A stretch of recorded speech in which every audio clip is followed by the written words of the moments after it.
pembuatan ogel-ogel makanan khas Pemalang. Ogel-ogel itu mempunyai filosofi sesuatu yang gerak. Ogel-ogel ini biar hidup terus, walaupun sayanya nanti jaga, biar hidup terus, jalan terus.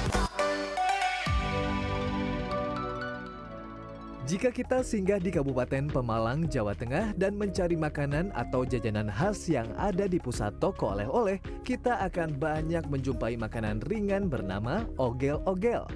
Untuk melihat dan mengikuti proses pembuatan makanan ringan ogel-ogel, saya mendatangi rumah produksi ogel-ogel milik Isyom Widyastuti yang ada di kawasan perumahan Kaligelang, Kecamatan Tama.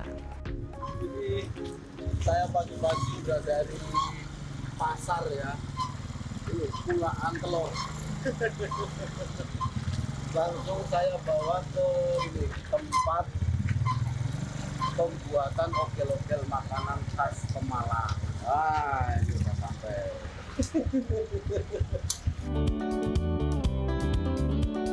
Setelah mendapat izin untuk ikut melihat dan mengikuti proses pembuatan ogel-ogel, saya langsung mengikuti proses awal, yaitu menyiapkan bahan utama, telur. Setiap hari, rumah produksi ogel-ogel dari Senin sampai dengan Sabtu membuat ogel-ogel. Biasanya para pekerja mulai sejak pukul 7.30 pagi dan selesai hingga sore hari. Aduh, ini Berat ya? iya lumayan. Bahannya apa aja sih Bu kalau ogel-ogel itu? Telur sama tepung, Tepungnya? tepung ketan. Oh, telur sama tepung ketan.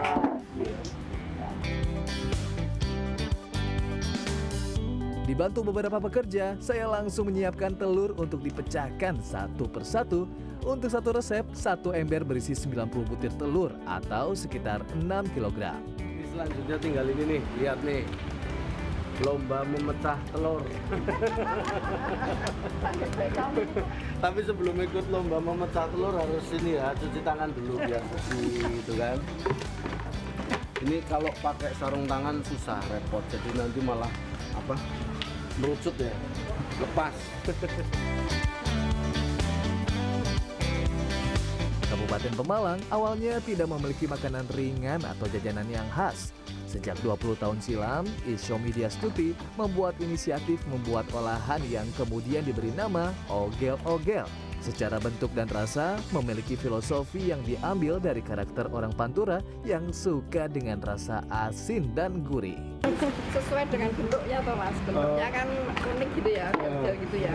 Ogel-ogel itu mempunyai filosofi yang artinya sesuatu yang gerak. Kalau sesuatu yang gerak kan berarti hidup. Tidak mungkin kan kalau mati kan nggak gerak kan. Oh iya. Oke. Jadi maksud saya ogel-ogel ini biar hidup terus, walaupun sayanya nanti jaga. Untuk membuat ogel-ogel menjadi makanan ringan khas Pemalang membutuhkan waktu yang lama, kurang lebih 3 tahun. Setelah berjalan selama 20 tahun, ogel-ogel menjadi identitas makanan ringan khas kota Pemalang. Kembali lagi ke proses pengolahan. Setelah telur dipecahkan semua, saya kemudian melanjutkan proses ke tahap selanjutnya, yaitu proses membuat adonan. Untuk membuat adonan, telur sebanyak 90 butir akan dicampur dengan tepung beras ketan dan sedikit tepung tapioka. Kalau tahap selanjutnya itu kita mau bikin adonannya. Mau bikin adonannya. Ini langsung masukin sini ya. Mana ini? Nanti takut salah. Ini langsung masukin ke sini. Oke.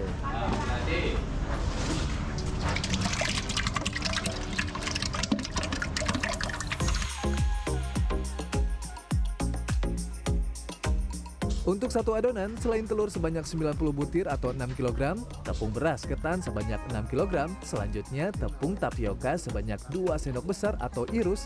Tepung tapioka ini berfungsi untuk membuat adonan nantinya lebih mengembang. Meski sudah ada perbandingan bahan baku, namun saat proses membuat adonan harus diperhatikan. Jika kurang sesuai dengan standar adonan yang dihasilkan, harus ditambah telur lagi.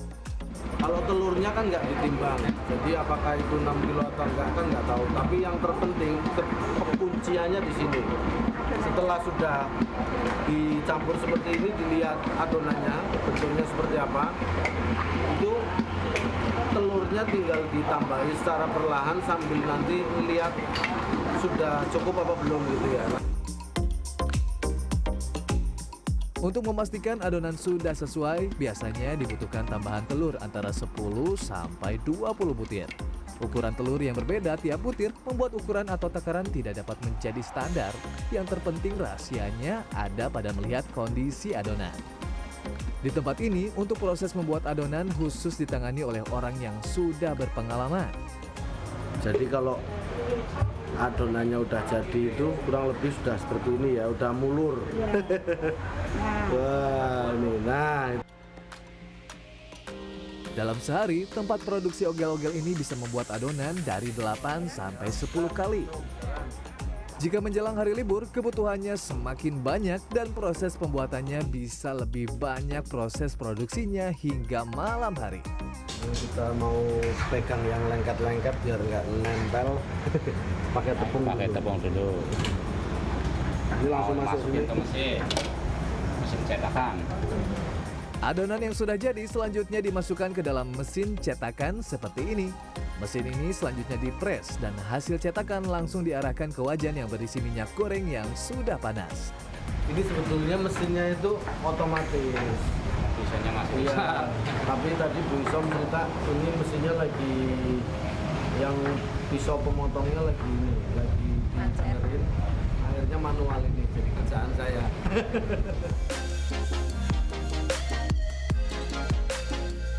Yang harus diperhatikan dalam membuat ogel-ogel, khususnya saat proses mencetak, saya harus fokus. Jika tidak fokus atau melamun sebentar, proses pemotongan bisa salah dan kacau. Panjangan ini. Waduh, nggak boleh ngelamun ya. Anak lamun kepanjangan. Nggak boleh ngelamun. Jalan langsung fokus. Harus fokus. Iya, nggak boleh nggak fokus. Ngelamun sedikit langsung Panjang. kepanjangan. Untuk proses menggoreng ogel-ogel dilakukan 2 tahap. Tahap pertama untuk mencetak ogel-ogel. Ogel-ogel yang baru keluar dan dipotong dari mesin cetak akan mengendap di bagian dasar wajan. Namun beberapa saat kemudian, ogel-ogel akan mengembang. Sampai kan kalau adonan masuk ke bawah, terus sampai keluar ke atas. Oh, ini kayak gitu udah diangkat. Sudah mundur, bisa dicetak. Ini udah bisa Iya, diangkat. diambil di sini. Nah, kalau masih di bawah jangan diambil.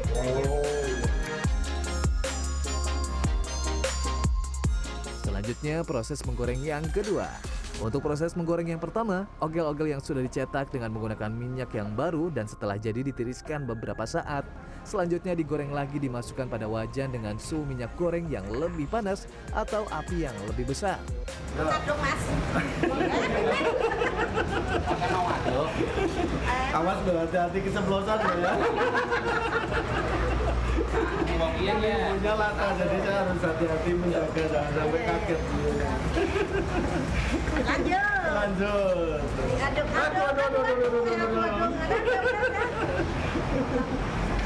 Diaduk-aduk supaya nggak keriput gitu.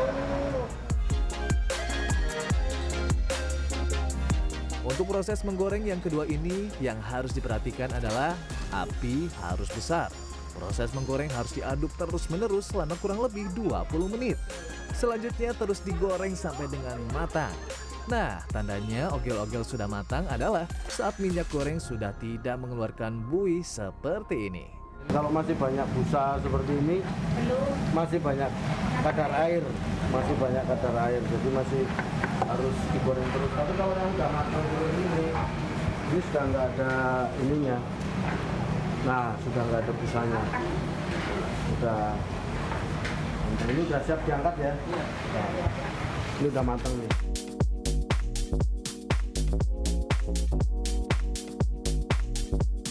Setelah matang, ogel-ogel selanjutnya diangkat dari wajan dan kemudian ditempatkan pada tampah-tampah yang terbuat dari bambu seperti ini untuk proses pendinginan.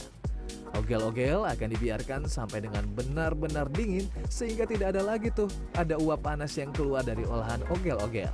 Ogel-ogel yang sudah didinginkan dan benar-benar sudah tidak ada uap panas, selanjutnya tinggal proses penyimpanan. Proses penyimpanan ogel-ogel dengan menggunakan plastik besar seperti ini sehingga dapat ditutup rapat untuk menjaga kualitas dari ogel-ogel tetap renyah, tidak berubah karena terkena angin. Untuk proses pemasaran, ogel-ogel selanjutnya dikemas menjadi beberapa ukuran. Ada yang ukuran kecil, ukuran sedang, ukuran besar, dan ada juga yang dikemas dengan tempat yang premium. 400 gram dijualnya 38. Oh, 400 gram 38. Iya. Kalau yang 100 gram? Kalau yang 100 gram satunya 10.000. Oh, 10.000. Kalau ini 200 ya? Ya kalau 200, kalau di toko 19. Oh, jadi ini yang 200 gram. Selain dipasarkan di toko milik sendiri yang ada di sekitar tempat produksi, ogel-ogel yang diproduksi di tempat ini juga dipasarkan ke toko-toko oleh-oleh yang ada di kota Pemalang. Saya mau nyoba ngirim ya. Iya. Ini, oh ini motor cowok ya, jadi ini masuk satu. Ini remnya. Ya. Kalau nggak nyoba seperti ini ya kurang mantep ya. Jadi ini saya mau ngirim ke toko-toko yang sudah jadi langganan. Ya.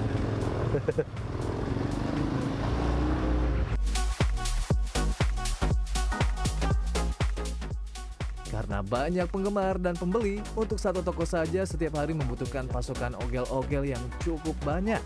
Baik kemasan yang kecil, sedang, maupun kemasan yang besar atau kemasan premium.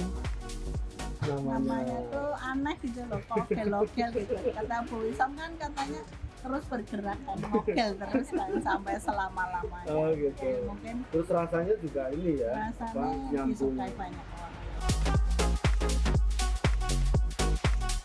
Komposisi telur dan tepung beras ketan digoreng sampai kering memiliki kandungan gizi yang cukup bagus. Di antaranya ada protein dari telur, karbohidrat dari tepung beras ketan. Sensasi rasa asin dan gurih ini juga menjadikan ogel-ogel cukup mendapat pasar yang cukup kuat. Kalau kita di daerah Pantura, makanan yang cukup ikonik ya ini, ogel-ogel. Rasanya itu asin dan juga gurih ya, sesuai dengan selera lidah Pantura.